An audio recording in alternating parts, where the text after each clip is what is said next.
Sekarang kita melanjutkan kuliah dengan materi uji independensi dan homogenitas.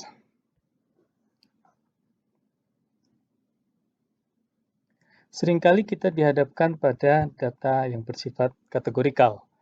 Jadi kalau diingat pada kuliah pertama, ada 4 jenis skala. Yang pertama adalah kategorikal, ordinal, lalu interval, dan terakhir rasio. Nah, data kategorikal adalah data di mana kita tidak bisa menetapkan sebuah data lebih bagus, lebih tinggi dibanding dengan data yang lain. Nah, dalam contoh kali ini kita akan melihat hubungan antara dua variabel yang diukur dengan data kategoris atau kategorikal, yaitu yang pertama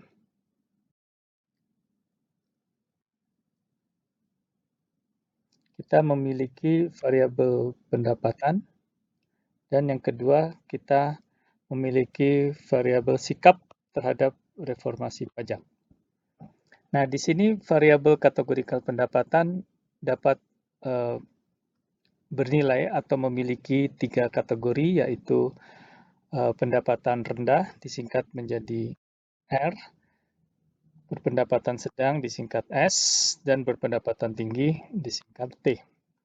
Sedangkan variabel sikap terhadap reformasi pajak dapat mengambil dua nilai, yaitu setuju atau tidak setuju.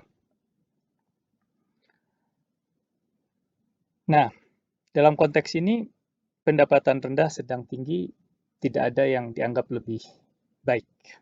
Tapi mungkin di konteks yang lain, variabel pendapatan dengan bernilai rendah, sedang, tinggi bisa dianggap sebagai variabel ordinal, karena seseorang dengan pendapatan sedang, pendapatannya lebih tinggi dari seseorang yang berpendapatan rendah, dan seseorang yang berpendapatan tinggi, pendapatannya lebih tinggi dari seseorang yang berpendapatan rendah, sedang, atau rendah.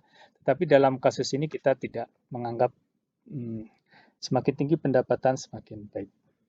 Oke, baik, kita lanjutkan.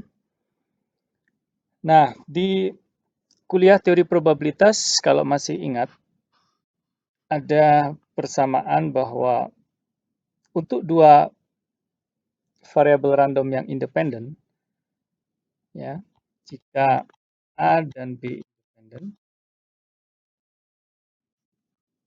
maka probabilitas A dan B terjadi sama dengan probabilitas A terjadi dikali dengan probabilitas B.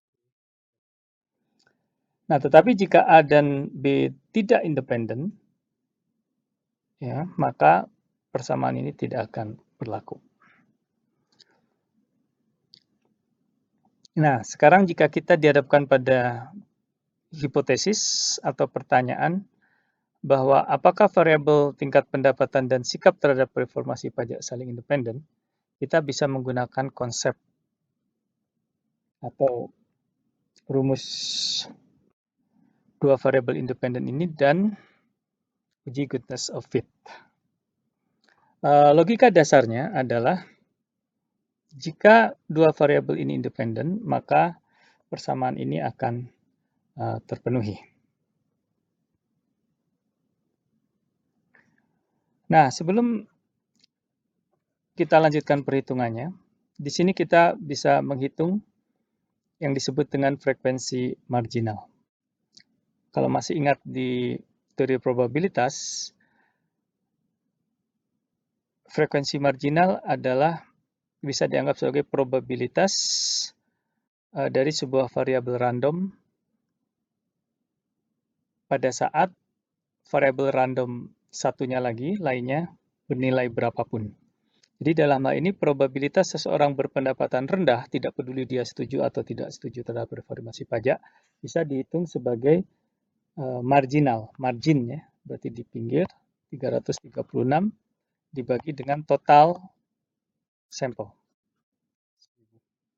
Nah, di sini adalah distribusi marginal atau probabilitas R marginal. Jadi dia tidak peduli apakah setuju atau tidak setuju terhadap reformasi pajak. Demikian juga dengan distribusi marginal atau probabilitas setuju marginal itu bisa dihitung terhadap total dari data atau sampel di sini. Ini adalah probabilitas. Sedangkan ini 182 dibagi 1000, ini tidak lain apa? Tidak lain probabilitas seseorang itu berpendapatan rendah dan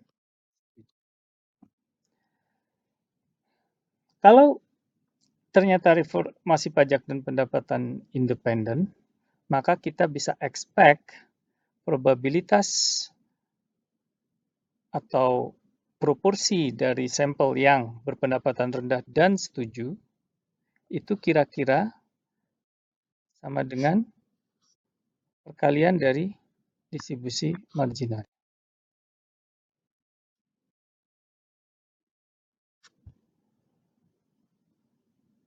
Nah, jadi jika 182 per 1000 itu tidak terlalu jauh dibandingkan dengan 336 per 1000 dikali dengan 598 per 1000, maka kita bisa menyimpulkan bahwa pada dasarnya antara reformasi pajak dan pendapatan adalah independen. Tetapi tentu saja kita harus melihat juga sel-sel yang lain. Jadi tidak boleh hanya menyimpulkan dari sel pertama saja tadi.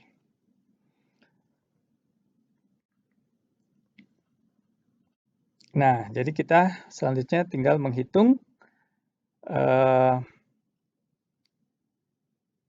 kalau sebenarnya antara sikap reformasi pajak dan pendapatan independen, kita bisa expect, kita bisa mengharapkan isi masing-masing sel tersebut memenuhi perkalian dari probabilitas marginalnya dikali dengan total sampel. Nah, jadi contohnya di sini untuk yang sel kiri atas, kita bisa menghitung ekspektasinya atau EI dari yang sel kiri atas itu sama dengan probabilitas marginal dari pendapatan rendah dikali dengan probabilitas marginal sikap setuju dikali dengan N 1000. Maka kita bisa expect E1 ya, baris ke 1 kolom ke 1 sebagai 200,8.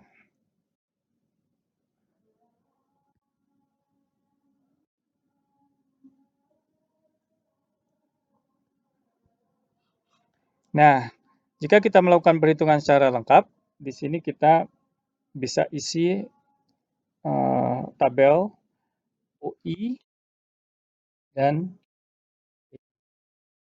untuk semua I atau semua sel. Nah, sekilas kita lihat tidak terlalu jauh UI-nya. Kenyataannya ada 182 sampel yang setuju pada saat mereka berpendapatan rendah. Pada saat harapannya ada 200 kurang lebih ya. Kemudian yang berpendapatan sedang dan setuju ada 213 kenyataannya. Pada saat harapannya ada 210 kurang lebih. Jadi sekilas tidak terlalu jauh. Nah, tetapi secara statistik kita bisa menentukan apakah deviasi antara OI dan EI ini untuk semua OI dan EI ini apakah deviasinya semata-mata karena kebetulan atau tidak. Dengan menggunakan prinsip pembagian goodness of fit.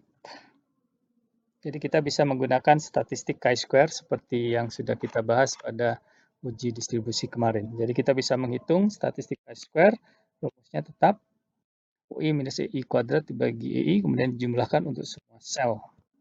Nah, cuma di sini ada sedikit perbedaan bahwa degree of freedom-nya adalah bukan jumlah sel dikurangi 1, tetapi jumlah row baris ya row minus 1 dikali dengan jumlah kolom minus 1. Jadi degree of freedom-nya hati-hati di sini adalah V sama dengan R minus 1 dikali dengan C minus 1.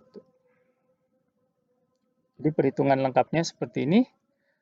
Saya rasa tidak terlalu sulit karena sudah kalian pelajari pada saat melakukan uji Kutashov-Fit pada uji distribusi.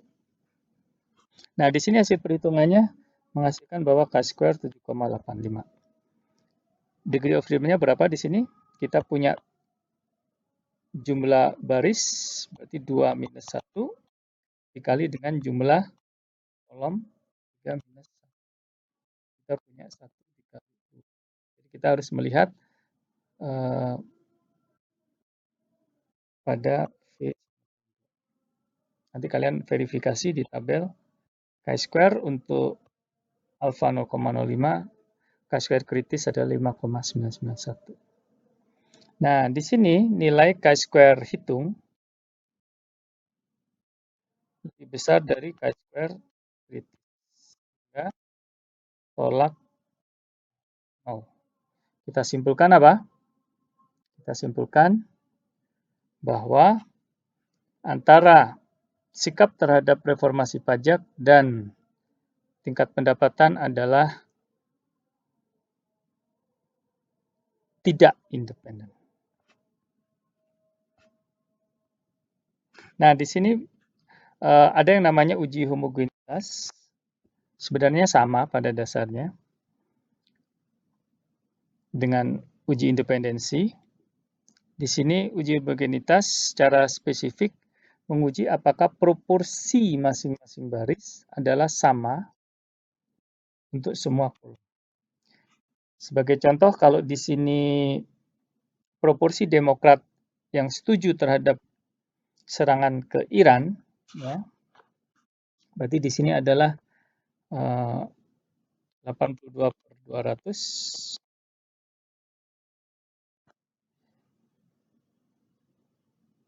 Untuk yang Republik, kalau ternyata homogen, proporsi setiap baris sama untuk semua kolom, artinya proporsi Republikan yang setuju terhadap penyerangan terhadap Iran kurang lebih sama dengan proporsi Demokrat yang setuju terhadap serangan ke Iran, dan juga proporsi independen kurang lebih sama dengan proporsi Demokrat yang setuju atas serangan ke Iran.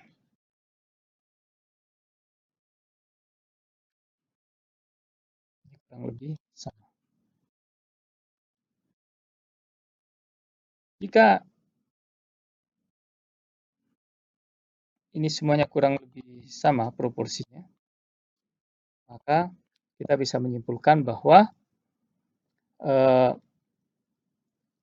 sikap atas serangan Iran adalah homogen pada setiap afiliasi politik. Dalam hal ini sama proporsi Demokrat yang setuju, juga yang tidak setuju dan undecided,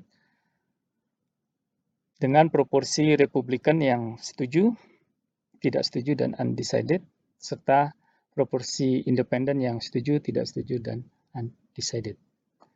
Cara pengujiannya sama persis dengan uji independensi. Karena apa? Karena jika sikap atas serangan ke Iran dan afiliasi politik adalah independen, maka proporsi masing-masing baris seharusnya sama dengan seharusnya sama untuk semua kolom. Nah, untuk detailnya kalian bisa membaca contoh-contoh di buku Walpole.